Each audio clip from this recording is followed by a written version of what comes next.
Assalamualaikum warahmatullahi wabarakatuh. Selamat pagi maupun selamat malam bagi mahasiswa reguler pagi maupun reguler sore Universitas Jenderal Ahmad Yani, Fakultas Ekonomi dan Bisnis, jurusan Manajemen. Hari ini saudara berada di kelas saya, yaitu untuk mata kuliah riset pemasaran di pertemuan kita di materi yang awal ini. Baik, selamat menyaksikan dan selamat belajar. Saudara, dalam mempelajari riset pemasaran, kita akan menjelaskan dulu ya peta pembelajaran di riset pemasaran ini. Oke, yang pertama kita akan menjelaskan dulu apa sih definisi dari riset pemasaran itu ya. Lalu kita akan membahas mengenai latar belakang munculnya riset pemasaran. Lalu yang ketiga, mengklasifikasi riset pemasaran itu. Lalu yang keempat, ada proses pemasaran ya, riset pemasaran nanti apa aja ya. Lalu yang kelima itu ada beberapa metode riset ya, seperti research design, populasi dan sampel, sampai dengan teknik analisis ya. Lalu yang terakhir nanti kita akan membahas mengenai quantitative tools used in marketing research. Jadi kita di sini riset pemasaran kita akan menggunakan metode kuantitatif ya. Jadi kita pasti akan menggunakan angka-angka atau hitungan. Baik saudara, selanjutnya kita akan mempelajari latar belakang munculnya riset pemasaran. Riset pemasaran ini ya diawali dengan adanya masalah pemasaran. Jadi nanti saudara harus melihat ya di lapangan, di kehidupan sehari-hari saudara, apa sih masalah pemasaran yang terjadi saat ini gitu ya. Lalu setelah itu dari masalah tersebut kita akan mencari suatu informasi ya, yang dimana informasi itu harus cepat, tepat, akurat, dan tersedia tepat waktu. Nah, informasi dari mana ya? Saudara bisa mencari dari wilayah sekitar saudara ya, dengan data primer maupun data sekunder gitu ya. Oke, lalu setelah saudara mendapatkan informasi tersebut diolah untuk dianalisis ya. Nah, setelah diolah atau dianalisis, saudara menginterpretasikan hasil analisanya bagaimana ya. Nah, dari hasil interpretasi itu, lalu andai kata kita seorang manajer ya, atau seorang pengusaha atau peneliti, kita bisa mengambil suatu keputusan ya. Nah, di mana keputusan itu adalah untuk demi mencapai suatu tujuan. Hubungan antara riset pasar dengan strategi perusahaan. Nah, ini kalau berhubungan dengan andai kata kita seorang manajer ya, atau seorang pemilik usaha ya. Jadi riset pasar itu dia akan berhubungan mengenai masalah dan peluang yang ada di lingkungan kita sendiri gitu ya. Lalu akan berhubungan dengan sasaran perusahaan kita, lalu dengan sumber daya dan kompetensi ya. Sehingga dari keseluruhannya itu kita bisa membuat suatu strategi perusahaan ya, terutama untuk strategi pemasarannya. Selanjutnya saudara, di sini terdapat beberapa definisi dari riset pemasaran tersebut ya.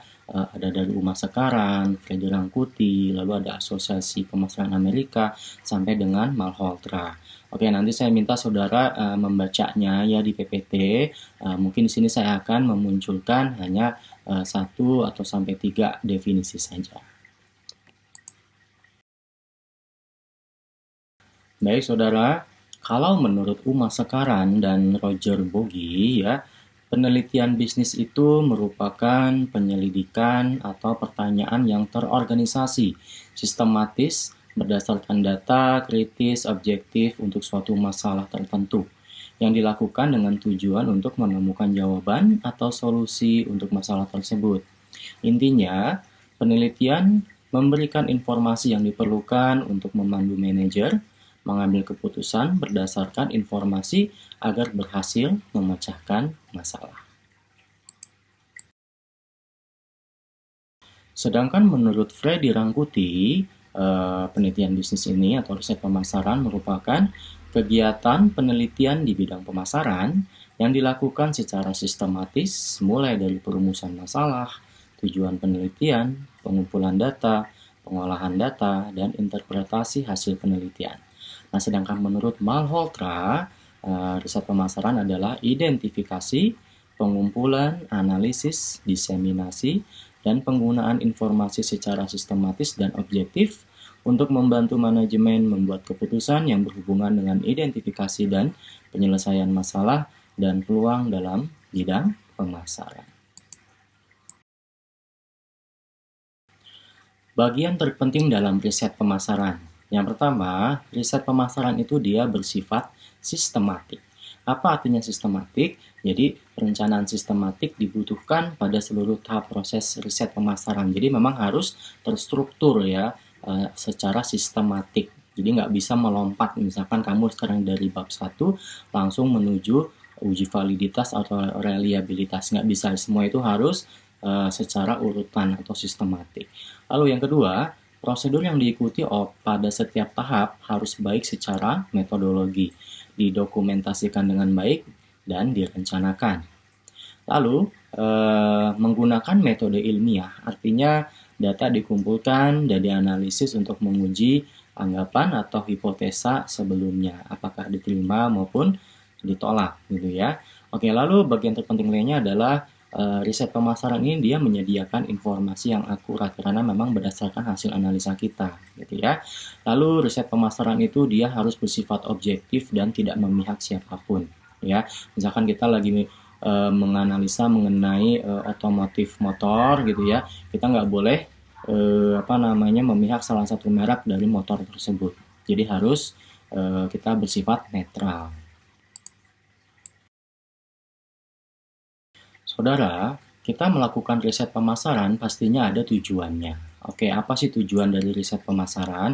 Yang pertama, mendapatkan informasi yang akurat sehingga dapat menjelaskan secara objektif kenyataan yang ada di sekitar kita, gitu ya. Nah, makanya kita kalau meneliti yang terjadi ada di misalkan di Eropa, di Belanda, gitu ya. Nah, tapi kan belum tentu terjadi di Indonesia. Nah, itu makanya kita memberikan informasi yang akurat kenyataan yang ada di Indonesia itu seperti apa. Lalu tujuan yang lainnya adalah bebas dari pengaruh keinginan pribadi. Jadi di sini kita harus netral, gitu ya. Nah, kalau kita lihat dari riset pemasaran ini, ini pasti akan berhubungan dengan yang namanya variabel pemasaran dulu ya. Nah, karena kita pemasaran berarti akan berhubungan juga dengan konsumen dan lingkungannya. Di mana lingkungan itu ada yang dapat kita kontrol maupun yang tidak dapat kita kontrol. Gitu. Lalu saudara, di sini riset pemasaran sebenarnya banyak jenisnya ya. Jadi ada beberapa klasifikasi dari riset pemasaran. Jadi riset pemasaran itu bisa dibagi dua, yaitu riset identifikasi masalah dan riset penyelesaian masalah. Nah, kalau riset identifikasi masalah itu terdiri dari ada riset potensi pasar, riset pangsa pasar, riset citra, riset karakteristik pasar, riset analisis penjualan, sampai dengan riset kepuasan konsumen. Sedangkan riset penyelesaian masalah, berarti sini kita akan fokus dalam memecahkan suatu masalah gitu ya, bukan mengidentifikasi lagi. Yaitu terdiri dari ada riset segmentasi, riset produk, riset harga, promosi, dan distribusi. Nah, ini kemungkinan di variabel-variabel itu terdapat suatu permasalahan sehingga kita harus menyelesaikan atau mencari solusi atas permasalahan. Lalu peran riset bagi manajemen. Jadi manajemen ini bertugas sebagai pengambil keputusan ya, kata kita nanti sebagai manajer, dan dalam pemecahan masalah yang harus melakukan 6 langkah. Nah, yang pertama langkahnya adalah mendefinisikan masalah dulu ya. Lalu kita menganalisa sebab akibat, lalu identifikasi solusi yang memungkinkan, lalu yang keempat kita memilih solusi yang terbaik, lalu yang kelima menyusun rencana tindakan, lalu yang keenam ya kita mengimplementasikan dan sekaligus apabila sudah diimplementasikan kita evaluasi berhasil atau tidak. Saudara, pada saat kita melakukan riset pemasaran, pastinya kita membutuhkan informasi, ya. Nah, dari mana saja nih informasi pemasaran didapat? ya. Yang pertama, kita bisa melihat dari database internal. Jadi kalau misalkan kita ya punya data-data di dalam suatu perusahaan kita sendiri, nah itu bisa menjadi sumber gitu ya. Nah, lalu kita bisa menggunakan intelijen pemasaran. Jadi kita bisa membeli data ya, membeli data pada perusahaan-perusahaan yang memang mereka ini tugasnya memang selalu melakukan riset pemasaran. Nah, kita bisa mendapatkan informasi dari mereka ya. Nah, seperti itu. Lalu dari riset pemasaran, nah kalau dari riset pemasaran berarti ya kita melakukan analisa sendiri berdasarkan hasil amatan kita ya di sekeliling kita seperti itu. Nah, itulah sumber informasi pemasaran didapat dari. Nah, saudara, tadi kan kita mendapatkan informasi salah satunya dari intelijen pemasaran ya.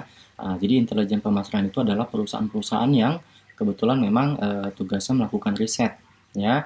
Atau kita juga bisa sebenarnya penyedia jasa dan produk riset itu kita bisa dapat dari perusahaan kita sendiri, dari divisi-divisi yang ada di perusahaan kita, sehingga kita bisa mendapatkan datanya ya. Jadi penyedia jasa dan produk riset itu yang pertama ada penyedia internal. Nah, siapa tuh penyedia internal? Yaitu divisi riset pemasaran yang ada di perusahaan kita ya. Kamu bisa nanya nanti andai kata sudah bekerja ya ke divisi pemasaran. Nah, apa sih data-data yang kamu butuhkan gitu ya. Lalu adanya sentralisasi dan desentralisasi ya. Lalu untuk penyedia eksternal ya, penyedia eksternal ini kita bisa mendapatkan dari lembaga riset di luar perusahaan. Nah, ini dibedakan berdasarkan kegiatan pelayanan yang diberikan ya. Misalnya ada penyedia jasa riset secara penuh maupun penyedia jasa secara terbatas ya. Kalau yang secara penuh itu mulai dari definisi masalah sampai dengan penulisan laporannya ya.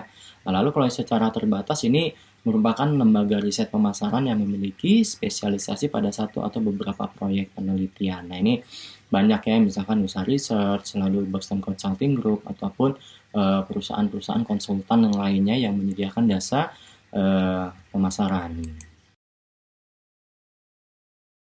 Nah, seperti yang telah dijelaskan tadi, bagaimana sih perusahaan mendapatkan informasi pemasaran?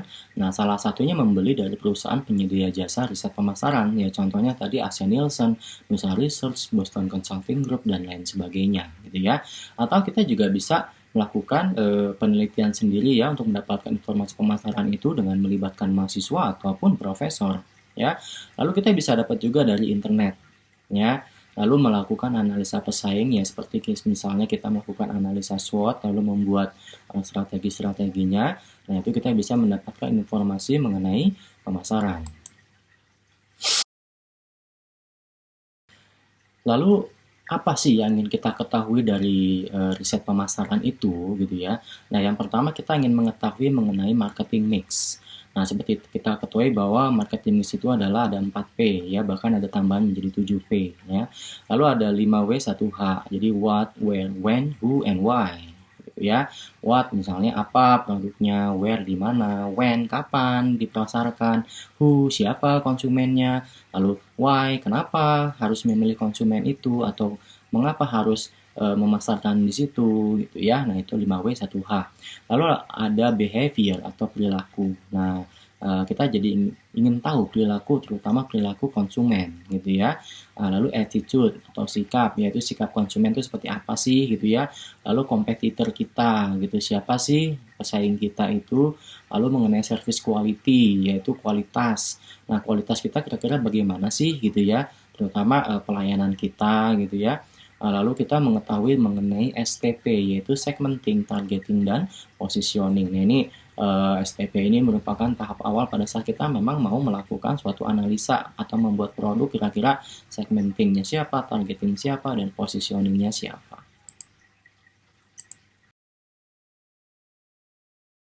Lalu saudara, riset marketing atau riset pemasaran ini ada beberapa proses ya. Yang pertama kita lihat yang paling atas ya, kita harus define the problem and research objective. Jadi kita harus menemukan dulu apa masalahnya ya, dan tujuan dari riset kita itu apa ya. Setelah kita mendapatkan itu, baru kita melangkah lagi ke tahap selanjutnya, yaitu develop the research plan. Kita harus membangun atau menciptakan ya, mengembangkan rencana riset kita Nah, setelah rencana riset itu terbentuk ya, baru kita collect the information atau mengumpulkan informasi ya. Setelah informasi terkumpul, kita baru menganalisa informasi tersebut ya. Nah, setelah menganalisa, lalu kita present the findings. Jadi kita presentasikan ya penemuan-penemuan kita, hasil analisa tadi. Jadi hipotesanya diterima atau ditolak, kita presentasikan kepada pihak-pihak yang membutuhkan gitu ya. Lalu andai kata kita memang seorang manajer, dari hasil presentasi kita itu dan hasil dari analisa informasi itu bisa dibuat suatu keputusan dalam rangka mengambil keputusan untuk mencapai tujuan. Makanya proses yang terakhir adalah make the decisions.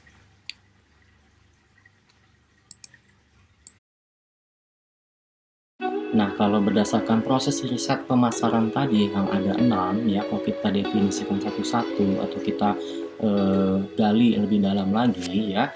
Jadi tahap pertama tadi kan kita mendefinisikan masalah dulu ya. Apa aja sih yang harus kita lakukan ya. Jadi dari definisi masalah itu kita coba kenali dulu maksud studinya itu apa ya.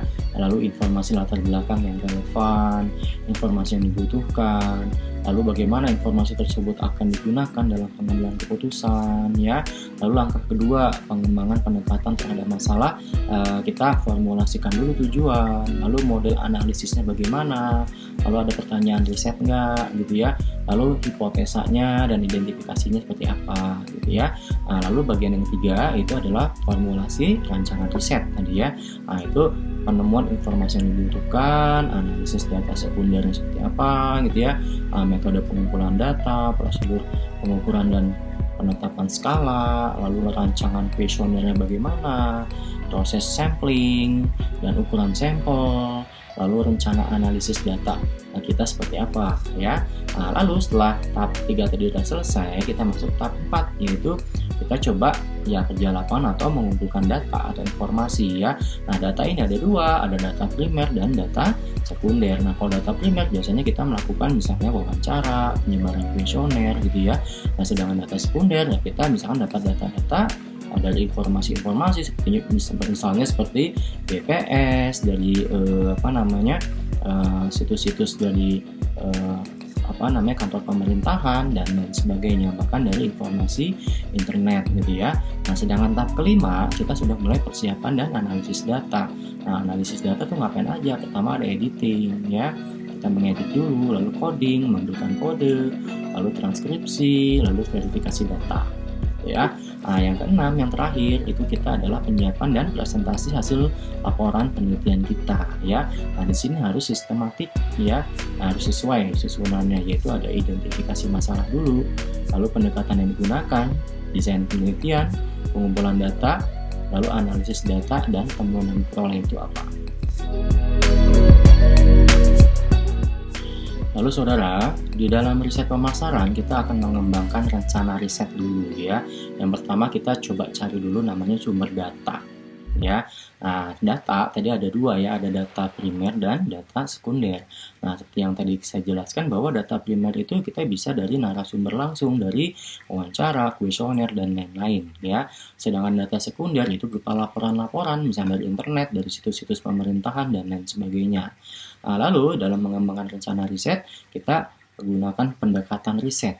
Nah, kita mau risetnya seperti apa? Apakah riset observasi, riset etnografi, riset kelompok fokus, survei, data perilaku, atau eksperimen gitu ya.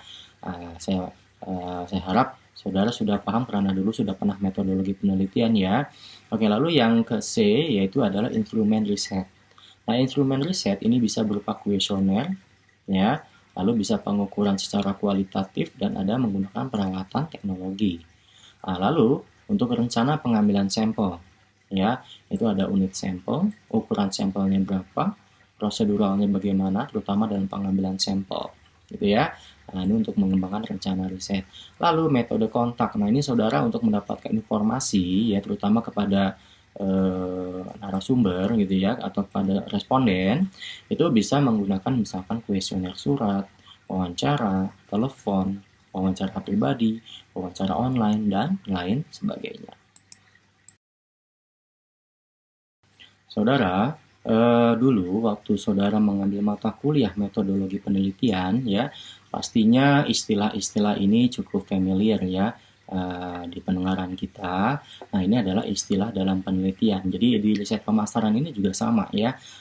Istilahnya misalnya ada sampling, ada sampel, lalu ada populasi, sensus, sampling frame, statistik, dan parameter. Nah, saya harap saudara sudah paham ya apa itu sampling, apa itu sampel gitu ya.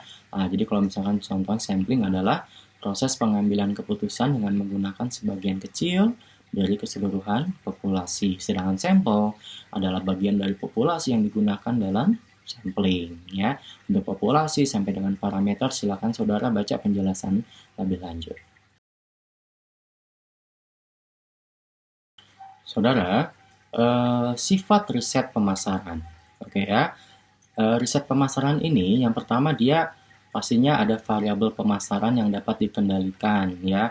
Ya contohnya produk, harga, promosi, dan distribusi. Nah, tadi ada yang dikendalikan dan ada yang tidak dapat dikendalikan. Oke, yang dapat dikendalikan tadi produk, harga, promosi, dan distribusi. Lalu, kalau faktor lingkungan yang tak dapat dikendalikan, contohnya ekonomi, teknologi, persaingan, hukum, dan peraturan sosial budaya, politik. Oke ya, contohnya misalkan produk. Kenapa bisa kita kendalikan? Ya karena kita bisa menciptakan produk sesuai dengan keinginan konsumen atau mungkin sesuai spesifikasi yang kita buat. Nah, makanya kita dapat mengendalikan gitu ya. Sedangkan yang tidak dapat dikendalikan contoh ekonomi. Ya ekonomi kan kita nggak bisa semerta-merta kita kendalikan sendirian, itu butuh proses ya, butuh proses yang di suatu negara. Nah, itu nggak bisa dikendalikan begitu saja gitu ya, dan kita mengategorikan itu nggak dapat dikendalikan ya. Oke, lalu ada sifat berikutnya yaitu kelompok pembeli. Jadi di riset pemasaran ini itu ada kelompok yang akan kita analisa, yaitu siapa aja, misalnya konsumen, pegawai, pemegang saham, pengecer gitu ya, nah, dan lain-lain gitu ya. Oke, lalu riset pemasaran ini dia mengkaji kebutuhan informasi, menyediakan informasi, lalu membuat keputusan pemasaran, ya, di mana buat buat siapa itu ya, buat manajer pemasaran, ya, buat manajemen pemasaran. Apa aja sih informasi-informasi itu gitu ya, dan pembuatan keputusan itu, yaitu yang pertama mengenai segmen pasar kita, lalu memilih sasaran pasar kita, lalu program pemasaran apa yang akan kita gunakan, lalu kinerja dan pengendalian di bidang pemasaran. Saudara, dalam melakukan riset pemasaran, ini ada sikap dan etika kita melakukan riset. Yang pertama, harus bersikap ilmiah. Jadi, penelitian kita itu harus bersandarkan kepada metode ilmiah, harus sesuai dengan ilmunya, gitu ya.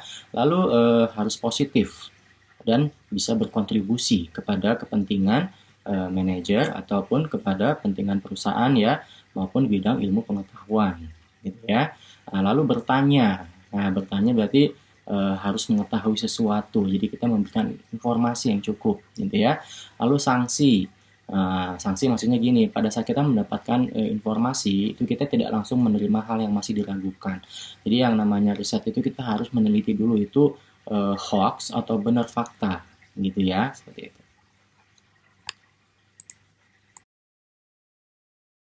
Saudara, dalam riset pemasaran itu kadang-kali juga ada halangan atau hambatan, oke ya. Halangannya itu apa aja sih ya? Yang pertama ada pandangan yang sempit tentang riset. Ya, ada beberapa mungkin di suatu lingkungan yang yang akan menghambat kita gitu ya, yang pandangan mereka kita rasa sempit sehingga sulit untuk merubah perilaku negatif mereka gitu ya, atau pandangan mereka. Lalu kemampuan periset yang rendah. Nah, ini kurangnya informasi atau ilmu yang diperoleh oleh periset. Lalu salah merumuskan masalah. Nah, pada saat kita salah merumuskan masalah, berarti otomatis kita juga melakukan riset ke depannya juga makin salah gitu ya. Lalu temuan yang terlambat dan terkadang salah. Nah, temuan yang terlambat, misalnya kita melakukan penelitian, tapi sebenarnya penelitian itu sudah banyak dilakukan dan ternyata memang hasilnya seperti itu gitu ya. Makanya temuan kita sebenarnya terlambat karena sebelumnya sudah ada yang melakukan penelitian gitu ya, dan terkadang malah pertemuan kita salah gitu ya. Oke, lalu ada perbedaan kepribadian. dan presentasional, manajer lini, dan riset. Nah, ini kadang-kala perbedaan kepribadian, mindsetnya itu kadang-kala juga menjadi suatu halangan ya. Makanya kita harus menyamakan persepsi terlebih dahulu apabila kita mau melakukan riset, terutama yang bersama-sama ya dengan rekan kita. Lalu etika yang harus kita pahami sebagai periset ya dalam melakukan riset pemasaran. Etikanya yang pertama, etika periset pada responden dulu ya. Jadi apa aja sih etika kita periset kepada responden kita ya. Yang pertama, tidak boleh merugikan responden. Lalu responden mengetahui tujuan dan manfaat riset. Jadi kalau misalkan ada responden menanya ini tujuannya buat apa, manfaatnya buat apa, ya kita harus jujur menceritakan apa itu tujuan dan manfaat riset kita. Oke ya. Lalu responden mempunyai hak atas kebebasan pribadi. Jadi misalkan responden mau jawabnya A, ya sudah A aja, jangan kita paksa untuk menjawab B gitu ya. Lalu etika riset pada klien. Ya, misalkan ada klien kita yang mau membeli data pada kita gitu ya. Nah, itu harus apa? Harus menghargai hak klien atas kerahasiaan identitasnya. Ya, harus dirahasiakan identitasnya. Lalu menghargai hak klien atas hasil studi yang berkualitas. Jadi kita harus melakukan analisa ini secara berkualitas ya. Lalu etika periset kepada asisten. Nah, di sini kita kadangkala kita meneliti itu nggak bisa sendirian ya. Kadangkala kita butuh asisten. Nah, apa sih etikanya? Nah, kita memberikan fasilitas yang aman pada asisten. Lalu periset berhak menuntut perilaku yang etis pada asisten. Asisten berhak mendapat pelatihan dan supervisi. Ya, andai kata mereka belum paham ya kita harus melatih dulu gitu ya. Lalu etika kliennya. Nah, jadi misalnya klien kepada kita gitu ya. Nah, jadi si periset ini kita berhak menolak keinginan klien yang hendak merubah hasil riset demi keuntungannya. Ya, misalnya saudara merupakan periset untuk otomotif motor ya, saudara melihat bahwa merek yang merajai sekarang adalah Honda contohnya ya. Nah, tapi ini Yamaha mau membayar saudara agar menomorsatukan Yamaha. Nah, itu saudara berhak untuk menolak gitu ya. Itulah etika klien.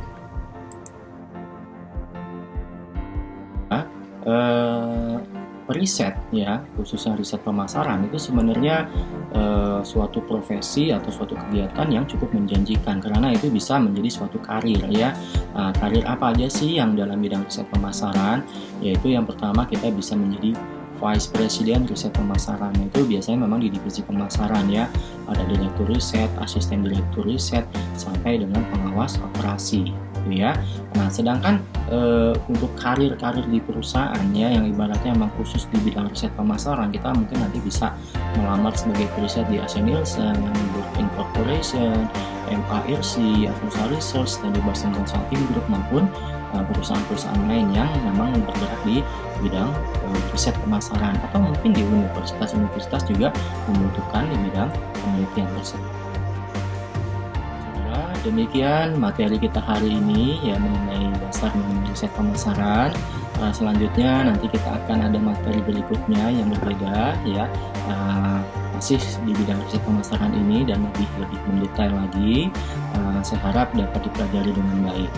Baik, demikian saudara, mohon maaf apabila ada video ini kurang ya, ada kekurangan. Akhir kata saya ucapkan wabillahi taufiq wal hidayah. Wassalamualaikum warahmatullahi wabarakatuh. Selamat pagi, siang, sore maupun malam.